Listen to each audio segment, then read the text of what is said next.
안녕하세요. 동그라빠입니다. 오늘은 120회 4교시에 대해서 강평을 해보도록 하겠습니다. 강평하기 전에 문제를 먼저 한번 읽어볼게요. 1번 기존에 운영 중인 지하철 노선에 근접하여 지하도로 시공을 위한 지하 연속벽을 설치하고자 한다. 지하 연속벽 공법의 특징, 그리고 슬라임 제거 방식, 설계 및 시공 시 검토사항에 대하여 설명하시오. 자, 2번 지하 수위가 높은 연합지방 구간의 흙막이 시공 시 문제점 및 대책과 계측 관리에 대하여 설명하시오. 3번 미고결 점토 광물이 존재하는 구간에서 터널 공사 후 공용 중인 터널 내 일부 구간에서 도로 포장의 변형이 발생하였다면 이에 대한 변형 발생 원인과 집안 조사 방법, 그리고 대책 방안에 대하여 설명하시오. 4번 도로의 노면에 발생되는 인위적인 집안 함몰의 종류와 원인을 설명하고 지하에 매설된 하수도관의 파손을 중심으로 지하 수위 위치에 따른 집안 함몰 발생의 메커니즘에 대하여 설명하시오. 자, 5번 집안을 통과하는 물의 흐름 방향, 상향, 하향, 정지에 따른 집안 내 임의점에서의 유용력 변화를 설명하고 이를 토대로 한계 동수 경사와 분산 현상, 히빙에 대하여 설명하시오. 자, 6번 아래 그림과 같이 높이 6m, 단위 중량 어쩌다 제방이 이렇게 설치되어 있을 때 제방 하부 5m 깊이 Z점에 있는 A1과 A2 위치에서의 수직응력 증가량에 대해서 구하시오. 이 문제가 나왔습니다. 자, 그래서 강평을 하기 전에 잠깐 문제를 보면요. 1번은 토암 및 흙막에 관한 거고요. 2번도 흙막에 관한 겁니다. 그리고 내용이 근접 시공이나 아니면은 지하 수위가 높은 연합지반 조금 다르긴 하지만 유사한 문제로 저는 보입니다. 1번하고 2번은. 자, 그 다음 3번 미고결 점토 광물이라는 요 단어가 생소하긴 하지만은 나머지는 뻔한 내용. 그 다음에 4번은 최근에 나왔던 기출문제에 모두 다 있는 문제죠. 집안 함몰이라든지 지하수위 위치에 따른 메커니즘. 그 다음에 5번은 아주 기본적인 문제, 6번도 마찬가지고요. 그래서 4교시도 전부 다 1번부터 6번까지 전부 다 건들 수 있었고 일반적인 문제이기 때문에 이 4교시 또한 난이도를 중에서 하로 매기겠습니다. 제가 이 난이도가 낮다라고 표현하는 거는 문제를 풀기가 수월하다는 뜻이지 그 회차 합격생이 많다라는 의미는 아니니까 감안해서 들어주시면 되겠습니다. 자, 1번 문제 풀어볼게요. 1번 문제는 지하철 노선에 근접하여 지하 연속벽을 설치하고자 할 때 지하 연속벽 공법의 특징, 그리고 슬라임 제거 방식, 설계 시공 시 검토사항. 그래서 요 물어본 것만 써도 아마 3페이지 가까이 쫙 나올 것 같아요. 그래서 지하 연속벽의 특징이라고 하면은 장점과 단점에 대해서 구분해서 설명해 주면 좋을 것 같고요. 그 다음 2번 슬라임 제거 방식은 에어리프트라든지 그 다음에 워터젯이라든지 석션 그런 방법이 있습니다. 그래서 이 문제에 대해서 이렇게 쓰고 끝내면은 점수가 절대 나올 수가 없어요. 그 슬라임이 뭐의 결과죠? 요거는 안정액에 대한 결과이기 때문에 공사 중에 안정액에 대한 안정 조건에 대해서 이렇게 본인이 정리를 하셔야 됩니다. 안정액에 대한 안정 조건이 있죠. 이런 그림과 함께 유도되는 공식을 같이 쓰셔야 슬라임 제거 방식에서 점수를 확 얻으실 수 있습니다. 그 다음 설계 및 시공 시 검토사항. 요거는 제 서브노트를 기준으로 지벽지, 봐주지, 환시입니다. 자, 지층 조건에 따른 시공사항, 그리고 벽체의 강성, 그리고 지보공의 안정, 그 다음에 바닥 안정, 그 다음에 주변 영향, 그 다음에 지하 수위 영향, 그 다음에 환경 민원에 대한, 그 다음에 시공성입니다. 흙막이라는 문제 혹은 지하 연속벽이라는 문제가 나왔을 때는 무조건 이 내용을 본인이 쓸 수 있는 만큼 쓰는 겁니다. 그 다음에 요 문제와 유사한 걸 가져가 쓰는 거죠. 그래서 설계 시공시 검토사항 하면은 제 서브노트에 있는 그대로를 외우시고요. 그거를 가져가서 쓰시면 됩니다. 그래서 칸이 조금 남는다 그러면은 지하 연속벽에 대한 계측이라든지, 그 다음에 지하 연속벽은 이제 품질 관리도 나중에 해야 되죠. 그죠? 건전조라든지 이런 부분에 대해서 엮어 쓰시면은 아마 좋은 점수가 나올 것 같습니다. 자, 2번 문제 볼게요.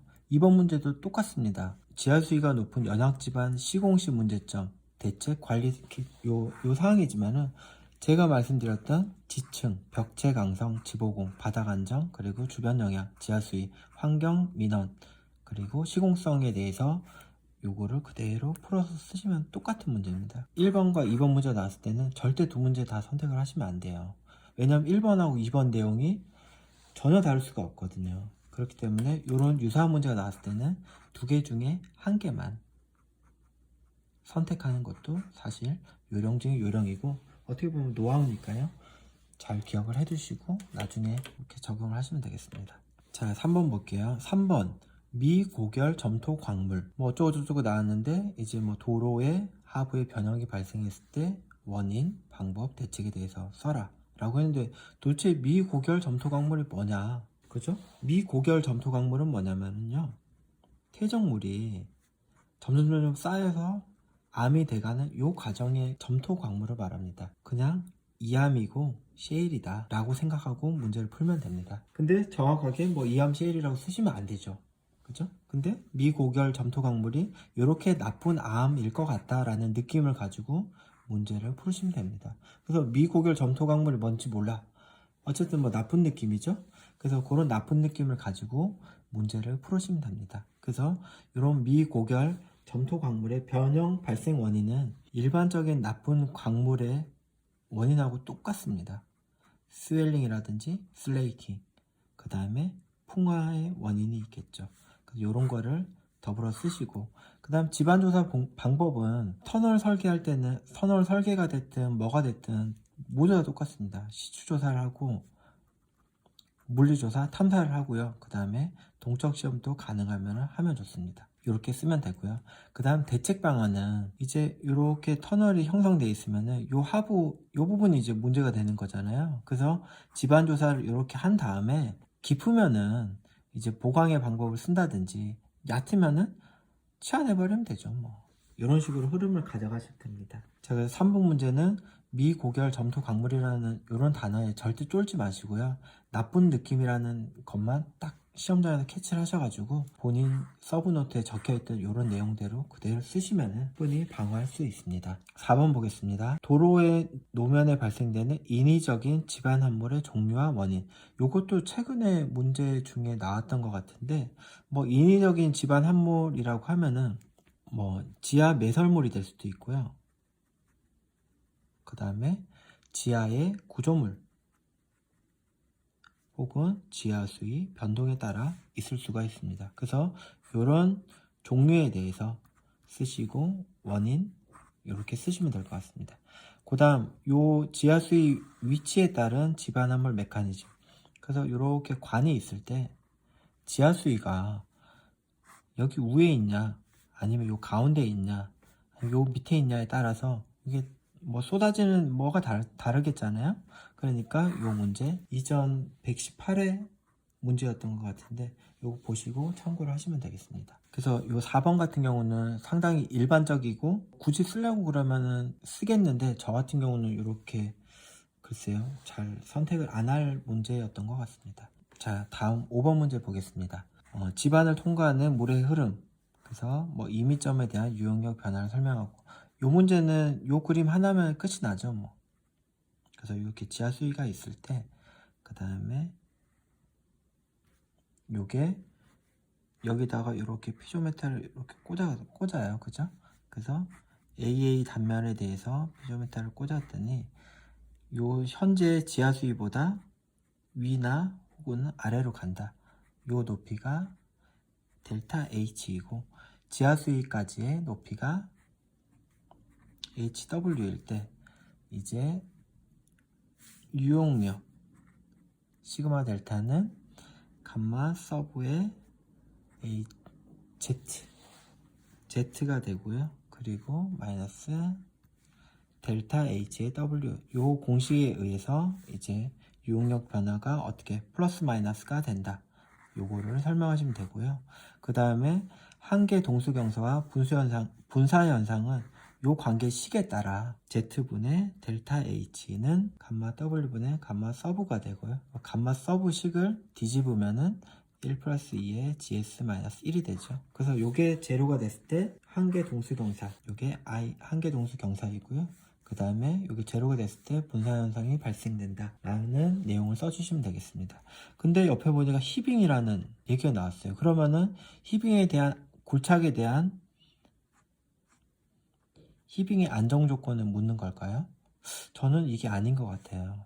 그러니까 이거를 잠깐 밑에다 써보면은 히빙 할 때 그 피압수 검토하는 고개 있잖아요. 그래서 이렇게 점토층이 있고 합으로 이렇게 피압이 발생되었을 때 피조메타가 이렇게 올라온다. 요 높이가 뭐 H이고 뭐 H일 때 관계식이 요 높이만큼 여기에다가 그 다음 흑의 단위 중량 감마 T를 곱했을 때 요 높이를 HW라고 HW의 감마 W 0 조건으로 해서 피압수 검토에 따른 최소 굴착 깊이를 구할 수가 있잖아요. 그래서 요 문제를 물어보는 게 아닌가 개인적으로 생각을 해봅니다. 그래서 요런 문제 요거를 썼다면은 뭐 제 생각에는 이거보다는 이거이지 않을까 라는 생각을 해봅니다. 자, 6번 풀어보겠습니다. 6번은 이제 지중력이라는 챕터에서 아주 좀 기본이 되는 문제이기도 한데, 자, 한번 풀어보겠습니다. 이 문제에서 Z값과 B1이 이거예요. 그 다음에 B2는 이거고, 그 다음에 요게 Z죠. Z값에 대한 B1의 비율, 그 다음 Z값에 대한 B2의 비율이 있으면은 요 I2 값이 정해진다는 거죠. 그러면은 지중력 증가량 이거는 지중력 그러니까 상부 하중에다가 곱하기 I2를 하면은 지중력 값이 되는 거죠. 요 첫 번째 문제 같은 경우는 그대로 이렇게 Z분의 B1과 Z분의 B2를 해서 요 I2를 구한 다음에 요 응력, 그러니까 하중 증가량에 대한 지중력 계수를 곱하면은 응력 증가량이 됩니다. 두 번째 문제는 이제 요거 같은 경우는 조금 푸는 방식이 다른데요. 지중력을 구할 때는 중첩의 원리가 기본적으로 적용이 되기 때문에 요 문제가 그 A2 같은 경우는 이제 요 삼각형에 대해서 우선 구한 다음에 그리고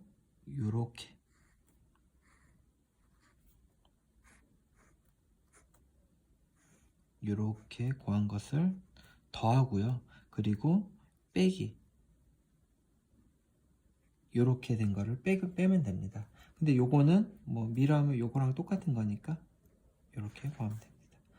요 지금 4교시 6번도 제가 앞교시에 말씀드렸던 네이버 블로그 삼술사님의 블로그를 방문하시면은 상세하게 풀이 과정이 있으니까요. 참고하시면 좋을 것 같습니다. 자, 이상으로 4교시 강평을 마치겠습니다. 감사합니다.